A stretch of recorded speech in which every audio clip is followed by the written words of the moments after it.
Hi everyone, welcome. Thanks for joining me. Today's video, I'm starting this little playlist at the moment about words that bother me. And this is one of the words that really bothers me. And that's the D word, discipline. Discipline really is what I call a dark art because it takes balance and some thought if you want to be disciplined about something. It's not.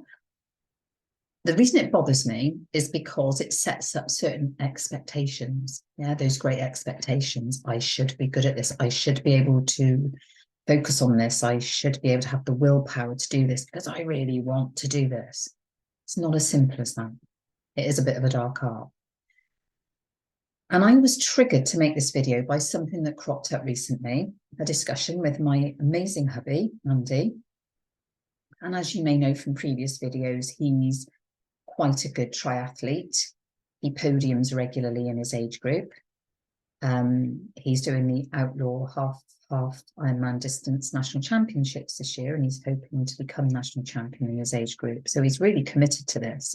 So I'm not blowing smoke up his backside. I'm just giving you an insight into how committed he is. So he's very disciplined in his training, very disciplined. He finds the energy from nowhere to go out and keep on training and maintaining and building on what he can do because it's so important to him. It matters. It's his life. It's his passion. Yeah. So he finds it easy. So back to the conversation then. So we're sat in Burnham-on-Sea, having a coffee, and he's just come back with 2 coffees, and he's bought himself a cake and a Kit Kat. Interesting. And then proceeds to tell me how disciplined he is. So I say, yeah, I'll give you that. You're very disciplined with your training. That's interesting you should say that because you just come back with a cake and a Kit Kat. Do you really need both of them? I said, and let's not forget, this D word is coming from the man who, when there's a box of Quality Street in the house at Christmas, has that theory about chocolate and biscuits and goodies that a lot of my friends share, and you all know who you are. But once they're opened, it's best to eat the whole goddamn lot because that way it doesn't bother you anymore. I kind of get it. I don't hold with it necessarily or agree with it, but I get it. I'd just be ill if I did that, but whatever floats your boat. But I don't think that's discipline, personally. And this is the thing about discipline. 2 key things I want you to remember about discipline before we go any further, okay? It's a bit of a one-horse trick. Because if something really matters to us and we're really passionate about it, it's really easy to be disciplined because we know why it matters. And we're going to talk a lot more about that in a moment. There's a whole other side to discipline, the dark side. And I know about this side of discipline all too well because I too used to be really into my fitness. I can't now, unfortunately, because I've got so many arthritic bones in my body. I've got to be really careful, but I manage. But at a time in life when I was in my late 20s and early 30s, I was an absolute fitness freak. I was obsessed. I was running. I was going to the gym. I was doing classes. I was training 3 times a day sometimes. Oh boy, yeah. And this is where discipline can flip over into another word that bothers me, which is obsession. Yeah. So there needs to be a balance with discipline, and knowing why you're doing it and what's driving you to do it is the important thing. Is it a good reason that's going to give you what you want in life? Or is it feeding an ego-based fear? Because I know people who are constantly listening to gurus and coaches and reading self-help books, and they've discovered that if you get up at 5 o'clock in the morning and do 5 ohms and go through all these rituals, that sets you up well. But they're not happy people. Why? Because they're not doing this on their own terms. They're following somebody else's rules of what works. Now, I'm not disrespecting those coaches and those gurus, and I'm not saying you shouldn't listen to stuff that resonates with you and take on board stuff that resonates with you. I'm totally for that. But when you cannot understand yourself and what motivates you, and understand whether it truly resonates with you or you're doing it because someone has told you you should do it, then we're getting into hot water. Okay, so you can guess this video is about a bit more about understanding your why and why it's so important. Before we get on to that, I want to talk about the 2 keys that can unlock that wonderful world of discipline, willpower, whatever you want to call it. And the first one is understanding how our brain works around discipline. And there's loads and loads of theories out there. If you Google this, you'd find loads of stuff on it. But there's 2 that resonate with me, and they're quite closely linked. And one is Roy Baumeister's ego depletion model or strength model. So what Roy is saying here is that discipline is like a muscle, and you need to work at it. You need to build it. You need to gradually build in those habits that are going to make you become stronger and stronger. Because if you try and use it too much to begin with, you'll get tired. Our little mate is going to get tired. And he's not going to like it. Yeah. The key takeout of this is, in order to be successful, you need to set yourself up for success. And that means not trying to be disciplined and focused about something when you've got a million and one other things to focus on. If you're really serious about wanting to achieve this goal, whether it's weight loss, giving up an addiction, whatever it might be, giving up an eating disorder, getting over that, coming to terms with it better, managing it better, you've got to cut out all the other ritualistic stuff that isn't serving you so that you can focus on that to be successful, because you need the brain power to be able to do it, because it takes energy to start with. You've heard me talk about how our mind hates change. Well, if you want to get it used to accepting change, you're going to have to set it up for success. And this is one of the reasons why I say to my clients, try and avoid as many mood hoovers as you can, because those people drag you down. They don't set you up for success. They drain mental energy, which you desperately need for yourself when you are trying to meet these goals. But we make that mistake of trying to just fit it in on top of everything else. And it's no wonder we end up giving up within a couple of weeks. It's all too much. It's too difficult. So I hope that makes sense as to why. So this is why I always try and reinforce with my clients that when we introduce change, we do it in baby steps. Just change one thing. What's that one thing that would make the biggest difference? Tiny thing that would just make a little bit of difference to you right now. So another theory closely linked with this is the expectation model. And there's that E word again, expectations. If you set up an expectation in your mind that you can't do something, then it will agree with you and say, no, we can't. So why is it then that some people can come home from work full of beans, get their kit, go straight out to the gym, go out and practice with their band for a couple of hours? Why is it they can do that? While some of us come home and go, oh my God, I've had the most awful day. I'm just going to have dinner and flop in front of the television. I'm tired. My brain function has left me completely. Yeah. Well, what's actually happening, here's Bartholomew again, is if you tell him we've only got a finite amount of energy for the rest of the day, he'll go, oh, we better go into survival mode then, because if a saber-toothed tiger turns up, I'm going to need all the energy to focus on fighting that off. So let's just stick in survival and let's just keep ourselves holding tight just here. Okay, so he gets a bit tired. Now, if you tell him he's tired, he'll believe you. But if you set up that expectation of, actually, yeah, we got a bit of energy, we could make a little change tonight. You can just do one little thing, go, oh, okay then. And this is where we start building up this mental agility, this mental flexibility, so that that part of your mind absolutely knows that you are in control. It is not having to be in control. And you can turn your hand to anything that crops up, because the fact of the matter is you actually can. Every single one of you out there, and I've said this before, but you're all little legends.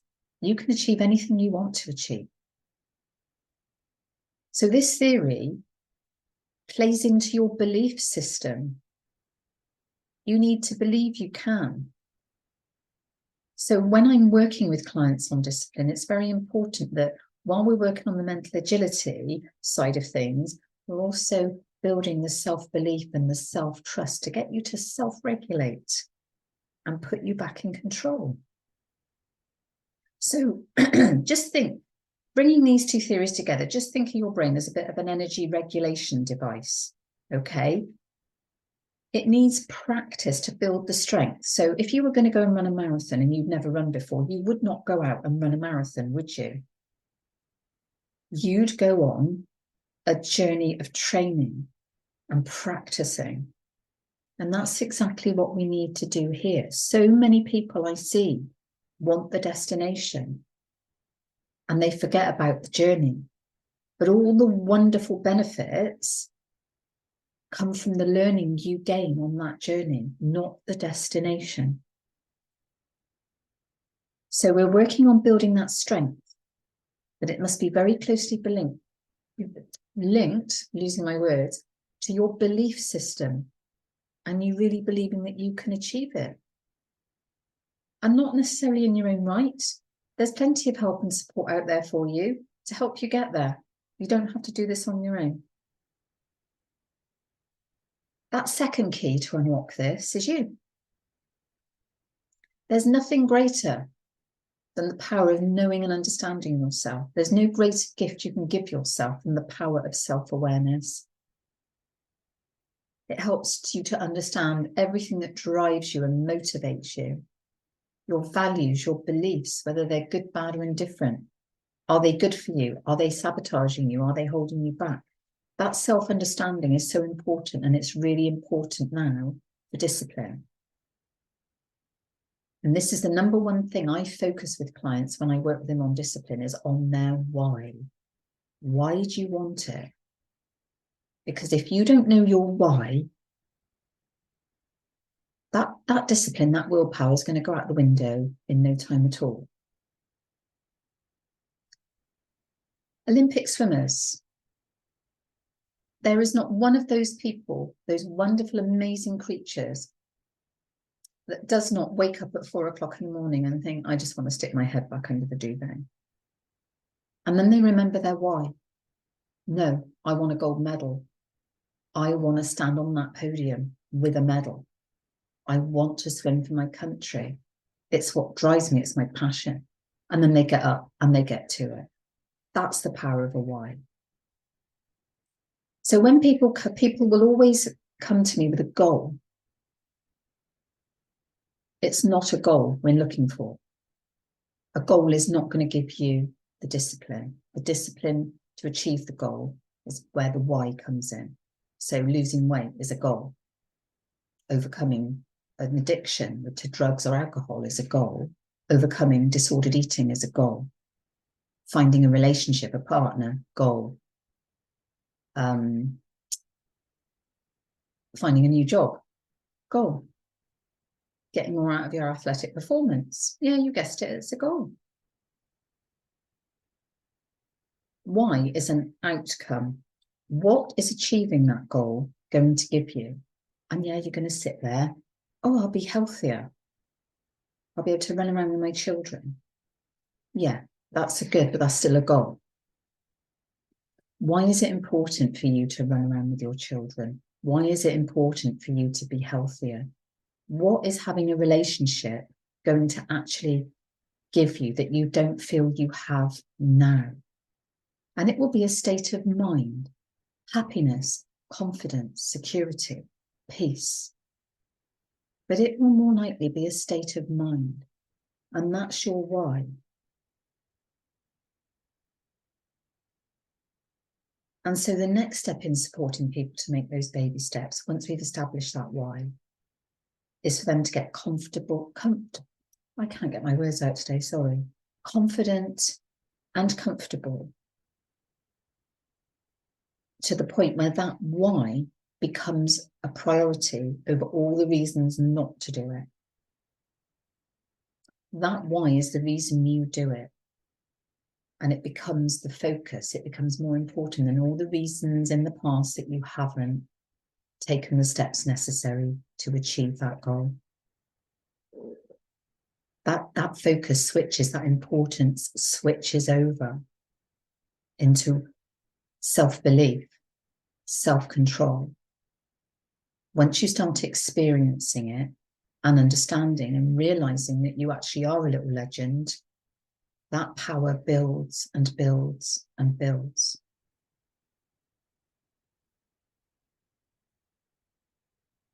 So let's focus more then on how we build that why. And I just want you to listen to this statement from Harvard University, which will give you a little bit of insight into what I'm saying. Executive function and self-regulation skills depend on 3 types of brain function: working memory, mental flexibility, and self-control. And these functions are highly interrelated. And the successful application of executive function skills requires them to operate in coordination with each other. Well, I can tell you now, wherever you are in this, on your discipline journey or your willpower journey, you have working memory in spades. So you're already a third of the way there, which is the good news. But it's worth thinking about this. Executive function means getting good access into that logical part of your brain. And if you're in survival mode and he's running the show, you're locked out of it. So you're not going to get those 3 essential parts of executive function cooperating together if he's locking you out. And most likely, if you are severely locked out, then you're going to need some intervention. So I'm just going to leave you with that thought. What I don't want you doing is beating yourself up, because it's very easy, so easy for us as human beings to get ourselves into that place. And we're perfectly capable of getting ourselves out of it as well. But it just might take a little bit of intervention. Okay. Establishing why then. I'm going to leave you with 3 straightforward solution-focused questions, but they are going to take some reflection. So those solution-focused questions are always straightforward. They're never easy to answer. You need to reflect and give it some thought. So if that outcome, that confidence, that little legend that you are, suddenly showed up tomorrow, I waved my magic wand and there you were, the best version of you, with that outcome achieved, sorted, weight lost, over the addiction, situation sorted, in the relationship, whatever it is. How would that look? And how would that feel? And thirdly, how would your interactions around other people around you be different? So I'm talking about your friends, your family, your partners, your work colleagues, your kids. How would they know? What would tell them? What would clue them in that this little legend version of you had shown up? Worth giving it some thought. And hopefully that might help you on your journey to better discipline. I truly hope it has. So I will love you and leave you. Take very good care out there, my little loves. And I shall look forward to seeing you again very, very soon. Bye for now.